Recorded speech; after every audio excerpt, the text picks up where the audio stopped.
This is the Gabester. Gabe the Gabester with some more commentary on our President Barack Hussein Obama. If there is anything that should have rung your bell to let you know that something is amiss, it's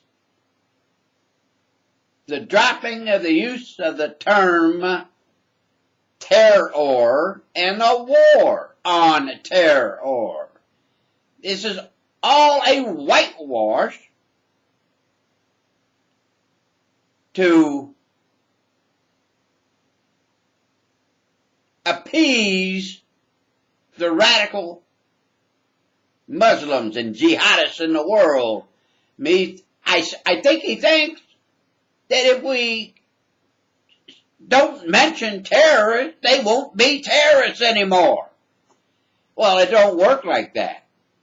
This group of people that are bent on killing us, only one thing is going to stop them, and that is their own death.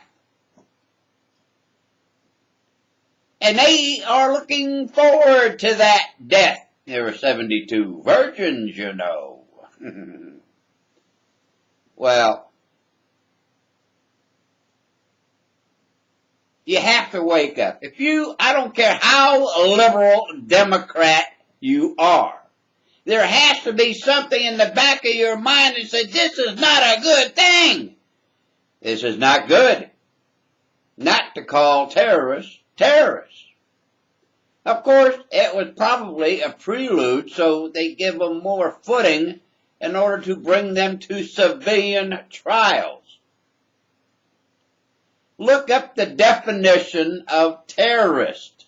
Look up the definition of terrorist, and you will find that it's using violence to influence the thinking of the population. Using violence to influence the thinking of a population. That's what they're doing. But no, they're not terrorists, they are extremists. No, my friends, I am an extremist. According to some people, that is. And I guess I do go a little extreme at times. I have to get your attention.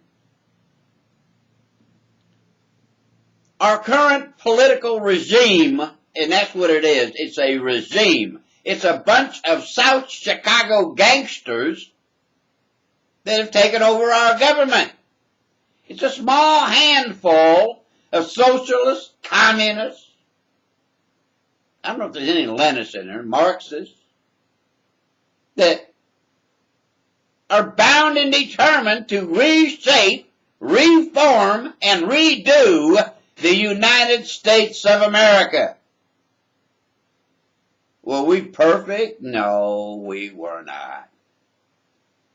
Did we have a few faults? Yes, we had more than a few faults. But we're always going to have faults. Nothing is perfect. We are the closest thing to a perfect society the world has ever known. I figured out how, and I'll expound on this in a later video, but I'm just going to give you a touch of what it's all about. Just a touch. What we need to do to get away from bad politicians is to get away from the ruling elite.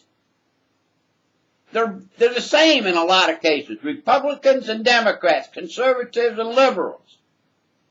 Only a small group of people are deemed qualified to rule. Now, this is in a country that is not supposed to have any rulers.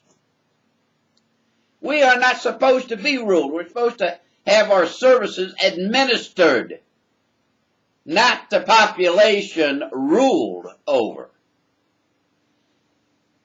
But if you look back, how many presidents came from a common, ordinary background.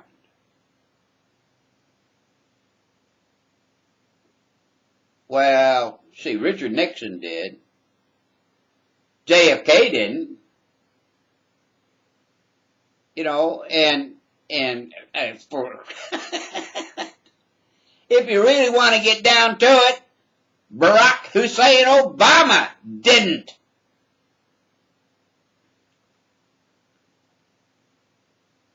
He had an exotic childhood. We don't have presidents that have had to scrimp and save, maybe run a business. Most of them didn't even have to pay their own way through college. They had somebody pay it for them. They do not know what affects the common man. They don't know the common man's strengths, and they sure as hell don't know the common man's failures. We need to start electing common people. I'd say people like, oh, I don't know, Sarah Palin maybe. And she has got at least as much experience in international affairs to be president as Bill Clinton did when he was elected. The best presidents have been governors. The worst presidents have been senators. Never, ever elect a senator for the presidency because they've never run anything for the most part. They write laws. That's what they do. They write laws. They debate and write laws. They debate and write laws. They do not do anything. You need a president who knows the trials and tribulations of the common people. And I'm not talking about, oh, well, Barack Obama was a community organizer. He knows all about poor people. Yes, he does, but he doesn't know a damn thing about the middle class. People that are business owners that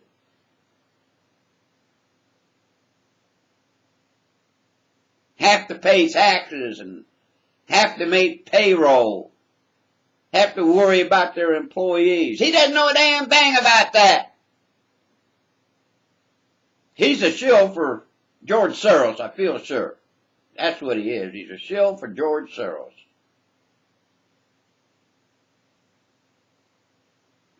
Anyway, we're going to get into this on a later video. So, bookmark me. I'll be back with more astounding revelations at a later date. This is the Gamester. You all have a great day and a better tomorrow.